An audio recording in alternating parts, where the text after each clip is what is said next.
Audio Jungle.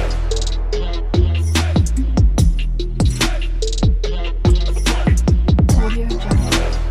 Hello friend, welcome back to my channel. তোমরা সবাই কেমন আছো? আশা করি ভালোই আছো। তো দেখো, আমি আবার একটা রেসিপি নিয়ে হাজির হয়ে গেছি। আর কি রেসিপি বলো তো? এই দেখো, মোছা। আমি মোছা রেসিপি বানাবো। আর যেহেতু মোছাটা অনেকটাই বড়, তাই এখন একটা রেসিপি তোমাদের সাথে শেয়ার করব।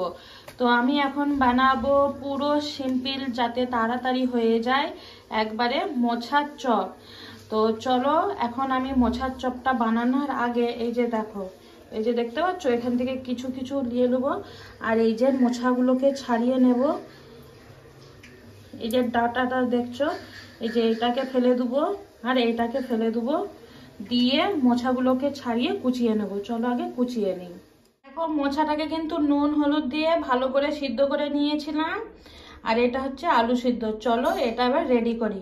তেল দিয়ে মশলাটা করব, তাই এখানে সরষা গরম হয়ে গেছে। আর আমি এখানে দুটো মিডিয়াম সাইজের পেঁয়াজ দিয়েছি। পেঁয়াজগুলো দেখো হালকা হালকা লাল হয়ে গেছে। কাঁচা লঙ্কা কুচি, আদা রসুন বাটা। এবার একটু নেড়ে নেব আমি, আদা রসুনের কাঁচা গন্ধটা যাতে একটু চলে যায়।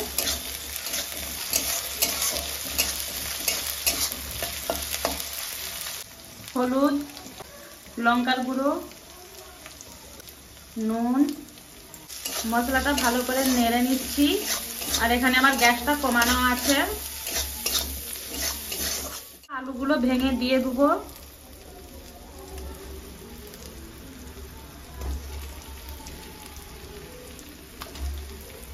সবগুলা দিয়ে দিলাম। এবার দেখো বাদাম দিয়ে দিচ্ছি। আর এই পর্যায়ে গ্যাসটা বন্ধ করে দেবো।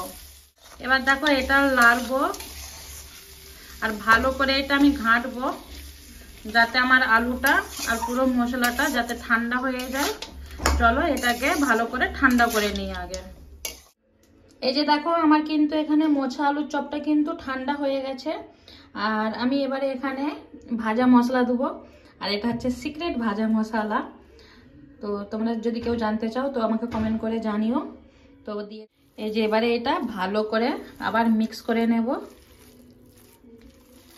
দেখো এটা ভালো করে মিক্স হয়ে গেছে। এই আমি এরকম ছোট ছোট করে নেব, ছোট না একটু বড় বড় করেই নেব। আর তোমরা চাইলে যেরকম সাইজের নিতে চাও তো সেরকম সাইজের নিবে। তো আমি একটু বড় সাইজের নিলাম। এই যে হাতের মাঝখানে রাখবো, তো হাতে করে তেলোতেই করে এই যে আমি দেখো ছোট করে করে দিলাম। তোমরা চাইলে তোমরা চিকের সাহায্যে কিছু দিয়ে করতে পারো, কিন্তু আমি এরকম হাতের সাহায্যে করলাম। এই যে দেখো, আর এরকম করে বাকি সবগুলো। তো এই দেখো চপের আকারে কিন্তু করে নিয়েছি। আর অনেকগুলোই হয়েছে। বাকি অর্ধেকটা তোমাদের সাথে শেয়ার করছি, আর অর্ধেকটা সাইডে রেখে দিয়েছি, যখন ভাজবো দেখাবো। তো দেখো, বেসন আমি নিয়ে নিয়েছি। আর বেসনে আমি এখন কিচ্ছু দেবো না, শুধু জলটা দেবো। আর জলটা দিয়ে বেসনটা আমি এখন গুলবো। এই যে দেখো, আমার কিন্তু বেসনটা গুলা হয়ে গেছে। আর এই যে বেসনটা এরকম পাতলা রেখেছি, খুব পাতলাও না খুব গাঢ়ও না। এই যে দেখো এরকম। নুন দিয়ে দেবো। আর নুনটা তোমরা আন্দাজ মতো দিও। তো এখানে ছোট্ট চামচে 2 চামচ দিয়ে দিলাম। সামান্য পরিমাণে হলুদ 1 চিমটির মতো। খাবার সোডা দিয়ে দিলাম 1 চামচ। সামান্য দেখো কাশ্মীরি লাল লঙ্কা গুঁড়া দিয়ে দিচ্ছি। এটাকে ভালো করে আবার মিক্স করে নেব। সামান্য পরিমাণে আমি সাদা তেল দিয়ে দেবো। আমি যখনই পকোড়া করি বেসনে লাস্টে এরকম তেল দিয়ে দিই। তো এটাও আমি ভালো করে মিক্স করে দেবো। আমার কিন্তু তেলটা গরম হয়ে গেছে। আর আমি এখানে সাদা তেলেই ভাজবো। এগুলো তো সাদা তেলে ভাজলেই বেশি ভালো লাগে। আর এই যে আলু দিয়ে এই যে চপের সাথে এটা দিয়েছি দেখো। তো এবারে এক এক করে ছেড়ে দেবো। যখন চপটা ছাড়বে না, এরকম উপর দিক দিয়ে তেলটা দিয়ে, উপর দিক দিয়ে তেলটা দিবে, এরকম দেখবে ফুলে উঠবে। এই যে দেখো কি সুন্দর ফুলে উঠছে না? এরকম দিবে, দেখবে ফুলে উঠবে চপগুলো। তো দেখো একসাথে কিন্তু যতগুলা ধরেছে দিয়ে দিয়েছি। আর সবগুলোই এরকম করে দিয়েছি, তেলগুলো উপরে উপরে করে দিয়েছি। এবারে এই যে দেখো চপগুলোকে উল্টে দিচ্ছি। আর এখানে গ্যাসটা কিন্তু মিডিয়াম আছে, হাই নেই।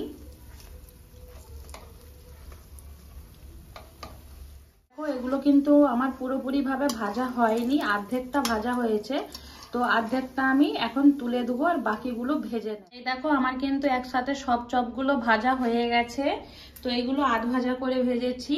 আমি আবার দুবারা করে দেখো এখানে যতগুলো ধরবে সব ভাজতে দিয়ে দেবো আবার।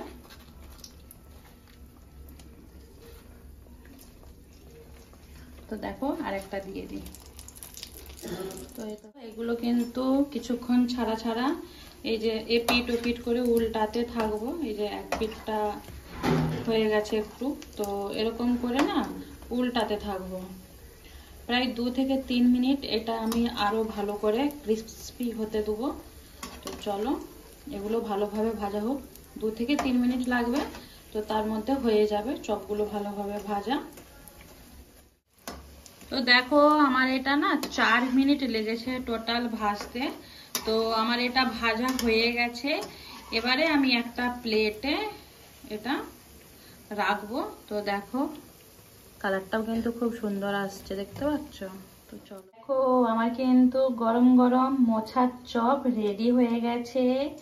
তো এইটা কিন্তু চা দিয়ে সন্ধ্যাবেলা স্ন্যাক্স বা মুড়ি দিয়ে খেতে বেশ ভালোই লাগবে। তোমরা কিন্তু কমেন্ট করে জানিও তোমাদের সবাইকে মোচার চপের রেসিপিটা কেমন লাগলো। আর যারা আমার নতুন বন্ধু ভিডিওটা দেখলে চ্যানেলটা এখনো সাবস্ক্রাইব করনি, তো সাবস্ক্রাইব করে দাও। আর আমার নতুন বন্ধু পুরনো বন্ধু সবাইকে অনেক অনেক ভালোবাসা। তো চলো আবার তোমাদের সাথে দেখা হবে কোনো একটা ভিডিও বা রেসিপির সাথে। মনে করে কিন্তু কমেন্টটা করো, লাইকটা করো, ঠিক আছে? তো চলো টাটা বাই।